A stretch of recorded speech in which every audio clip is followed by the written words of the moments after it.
1 2 1 2 1 2. Testing 1 2 3 4. Testing 1 2 3 4.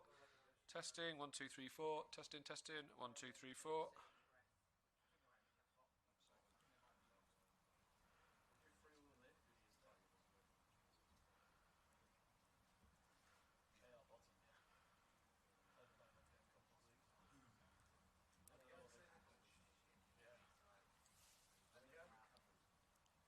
Again.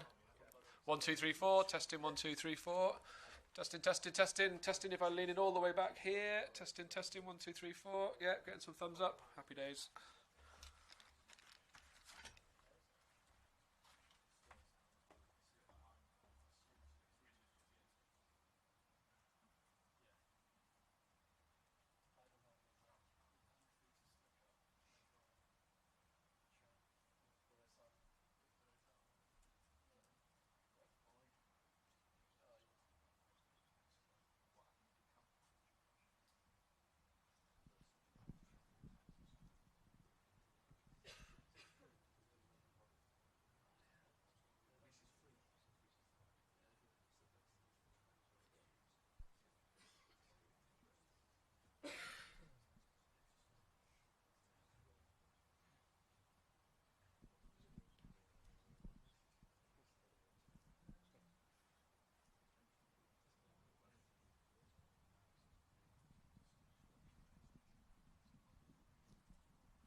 Good evening.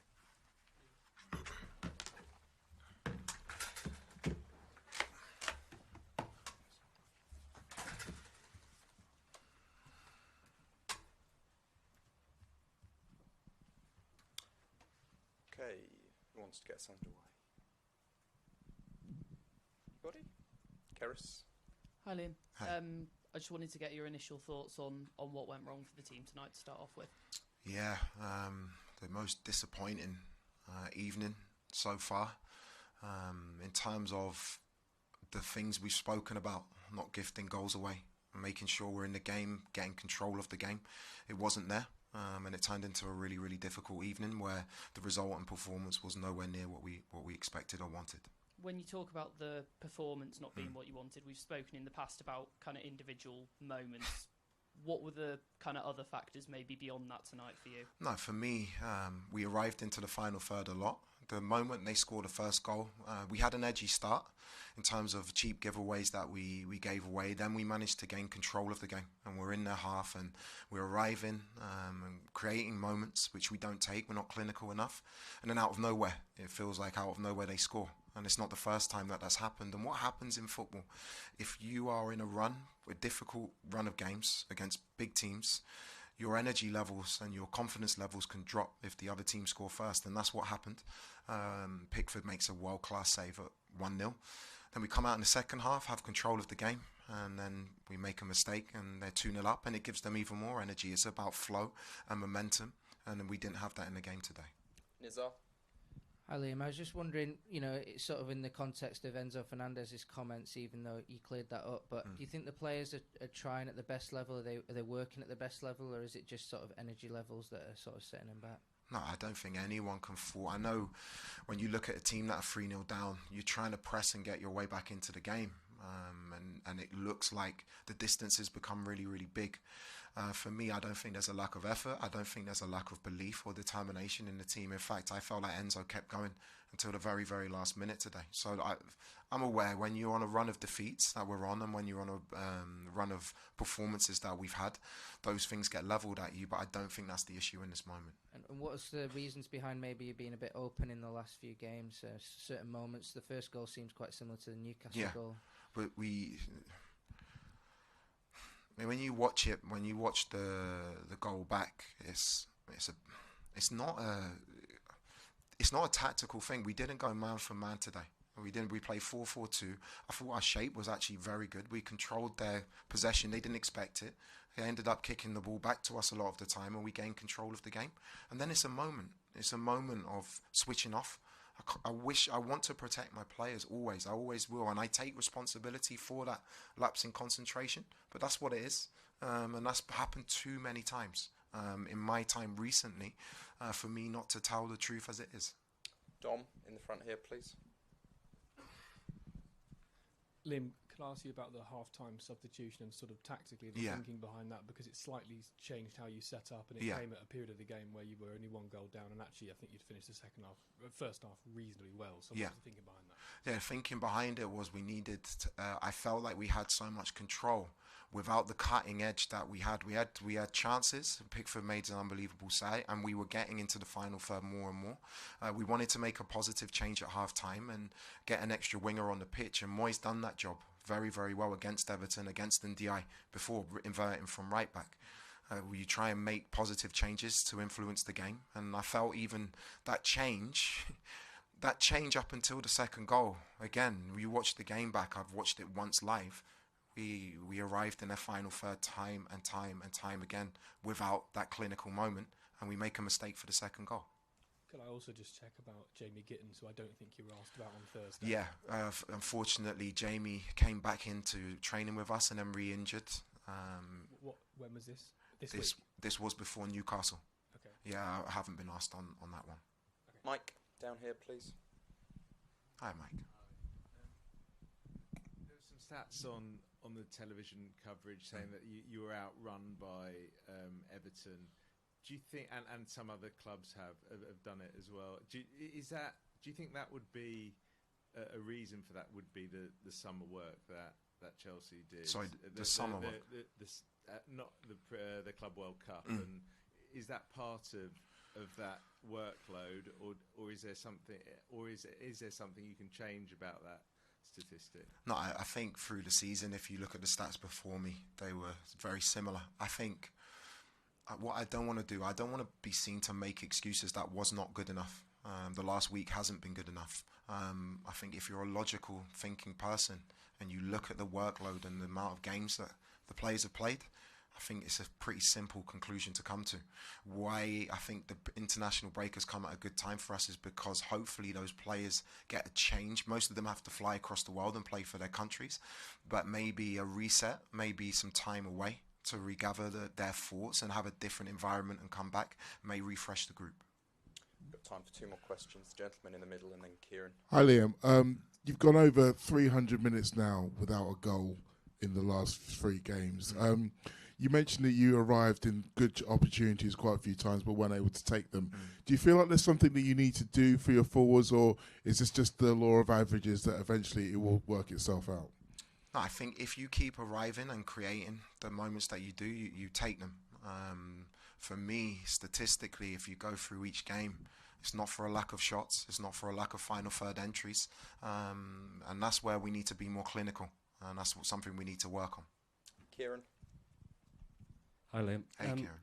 Can I just ask, do defeats like this actually hurt more when you've seen, Liverpool lost, Man United drop points? They hurt you more in a Champions League chase, and at full time you went up all the way up to the away end. Yeah. Did you feel the need to sort of front up and acknowledge? For sure. They pay their money, they love this club, and they've come a long way. And it's a disappointing time for the club at the moment in terms of the way we lost in the Champions League and the way we've lost the last 2 games. My job, it hurts, regardless of your position. It hurts to lose games of football. In terms of moving forward and having this time is to look at the bigger picture. We're 1 point away from the Champions League position. We need to keep working in this way. We need to keep giving the players as much confidence as possible. And hopefully this break of games now for us comes at a really, really good moment. Okay, thank you so much, guys. Secretary Annie.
Okay.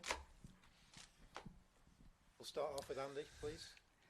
Hi, David. Congratulations. Thank you. Would you agree that was your best home performance and best home occasion here of the season? Absolutely agree with that. I thought it was our best performance from the first minute, really, right on. I thought we done a really good job. Chelsea were coming here probably hurting a little bit from the recent results, but we were able to sort of nullify it at different times. But they've got so much quality in their side as well. It was always going to be a difficult game to deal with the level of players they had. What particularly impressed you about your performance tonight? I think the intensity from the start, really. I think the way we went about the game.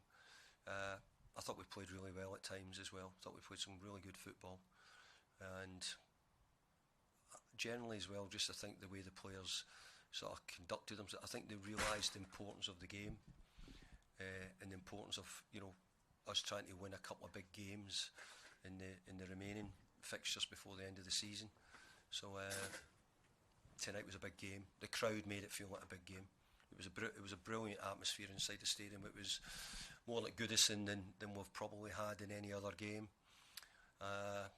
Don't know if the 5:30 kickoff helped that instead of the 8 PM on a Monday night, but obviously it was really good night, and big thank you to the support for the part they played in helping us today. Thank you. This gentleman on the front next, please. Hi David. Liam's just been in here, and he said that he thinks that his team did have plenty of chances and entered the final third and had lots of shots.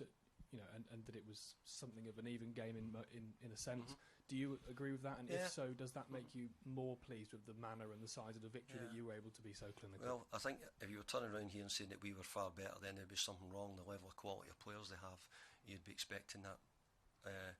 Our goalkeeper made a couple of wonderful saves at 1-0, which could have changed the game. But I just think that I think it'd be hard to say that we didn't deserve to win that game tonight if you were trying to allude to that at all, which I don't think you were, because you'd be off your head if you were. But I do believe that, I mean, we couldn't expect Chelsea in Champions League. They were playing in the last 16 teams, so the level of what they've got is so good. So we might have just caught them, you know, David, at a big game in midweek. I know what it's like when you've got midweek games, you have to come again. Never easy, and we got took a little bit of advantage of that, I think, tonight. Liz?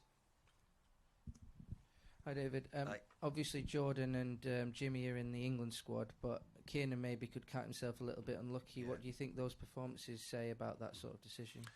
Well, it's not me. I don't make the decisions on who's picking the England team. Never will. But I have to say that if anything, I would say it's proof that Jimmy Garner was the best player on the pitch, head and shoulders, and he's up against so many players who will go to the World Cup, and so many players who play international football. I think the goalkeeper showed you exactly what he can do. He probably knows it. Last week he probably just missed out on something last week a little bit. But today he made up for it, definitely. He's an excellent goalkeeper, and Kiernan's a little bit unlucky, if you ask me, only because the amount of players England have got to choose from in a sort of higher midfield position is so big. I think it makes it hard. But Kiernan's performances for us have been fantastic. Really have been. Just could I ask, how big is that for your European aspirations? And I would say also, you know, in terms of potentially, it's a bit maybe pie in the sky, but Champions League qualification.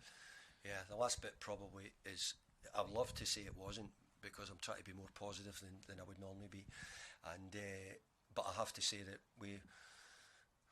I think for Everton to even be in the mix for Europe is an unbelievable. Whether it be the Conference League or whether it be the Champions League, it'd be amazing when you think of the troubles. And it was only, we were probably sitting this time last year wondering if we could get out. I don't know exactly where we were this time last year, but we were just beginning to edge ourselves away from relegation. We still had lots of money to pay off as well. New ownership. We were going to get rid of, 10 or 12 players, or we had 10 or 12 out of contract. So for us to be in a position like this just now is great, and I hope that we can stay in the top half of the league. That would by the end would be great. But we've got our eyes on something else really now. Hi David, congratulations. Thank you. I wanted to ask about we've seen Liam's come in talking about fragility in the last 10 days, and the atmosphere just from when the bus came through and all the fans and this place rocking. How powerful can that be, the fortress, the power of the fan base? I think it was really difficult to explain sometimes to people, what it was like at Goodison, and we used to have that feel. I've got to say, I think the team gave the supporters something tonight as well. By the way, the support was great. The coming in was fantastic. I think a lot of people, nice day, got here a bit earlier. A lot of people around the place a bit earlier. probably had a couple of drinks. But generally, it was a brilliant atmosphere tonight, and the players deserved it. The players deserved what they got from the supporters tonight, because they were right at it from minute one. They really were. Joe? David, Everton have wanted and needed a performance like that from Beto for so long. Just how pleased were you to see him deliver it? Well, I think Beto, we all know, but I think his all-round game tonight was much better. His link-up play was better. He gets 2 goals tonight in a big game. It says a lot. I keep saying that. I've said it in every interview for the people who are not normally here. He's a great boy to work with, incredibly humble, tries to improve himself every day. And sometimes when you work like that, you get good fortune and good luck. And not saying it was good luck, but he certainly got what he deserved from the work he puts in. And you've made a habit of getting good results just before big breaks this season. I know obviously a lot of the players will go away for international duty, but just how much does that mean to the next 3 weeks to be able to go on a high like that? Well, I'm actually a bit disappointed now that there is a break, because I think we've got a bit of confidence, and I think we're playing with a bit more self-belief, and you can see it. But I'm hoping that the likes of Jimmy Gardner, who's going away for his first international cap, for his international trip, don't know if he'll get capped or not. I hope he comes back even a better player. The boys who go away, who've not been there before, and it can make them better, and they can see what other top players are like. But I would have probably liked a game the way we're playing at the moment. I'd like us to keep it going. We've got Tarky and Jared back, which really helps us greatly as well. So we're beginning to get back to having a full squad as well. Hi David, you mentioned before the progression you've made over the last 12 months, not only coming from relegation to a European fight, but also the evolution of the squad. I know your own contract is up at the end of next year. Are you already starting to think maybe the possibility of a European campaign, maybe extending that a little bit further? Are you enjoying your time back in Everton? Well, I've got a year to go anyway, so I'm fine. I'm not too worried about that. It's the big bit for me is the word that you used there, European. It changed an awful lot of things that what we done at West Ham the minute we got European football. It altered, a lot of the way we all looked and the way the club was. What it done for the West Ham supporters to be on a European tour, winning group stages, and whether it was the Europa League or the Conference. So I can imagine if we could possibly do it, what it would do to the crowd here. We've got 53,000, I think. Is it 50? Yeah, 52,500. We'd be selling out all those games, because Evertonians are desperate to get back in amongst it, and they want to be challenging about or around the big competition. So, look, we'll try, but look, if we don't make it, then we won't. I don't think we'll turn around and say it's been incredibly disappointing. I think we'll probably more likely say, hey, we've probably had a pretty good successful season, but we've got 7 games to go, and we're going to have to win another couple of big games, and I'm going to need the atmosphere in the crowd to play a big part. Final one from this. Hi Dave. Hi there. Just ask you about Beto, because I think Matthew Benham, the Brentford owner, said a couple of weeks ago that he sort of gave him credit that he's always in positions, and maybe sometimes he misses chances, but you shouldn't really judge him on that. Is that what you feel like with him, that you know that even though he does have peaks and troughs, he's always in the game, he always gives the opposition something to think about, because he does play with an edge? I agree, he does. He's got, when I came in last year, I think he had 5 one-on-ones with goalkeepers, and I'm saying you don't get one-on-ones with goalkeepers too often. Tonight was a little bit of a one-on-one, to be honest. Played through, even just inside the centre half, and he got to it before the goalkeeper. But last year he'd sort of 5 one-on-ones, and he might have scored 3 of them, or I can't remember exactly what they were. And very few players get those opportunities. You don't see so many now in football.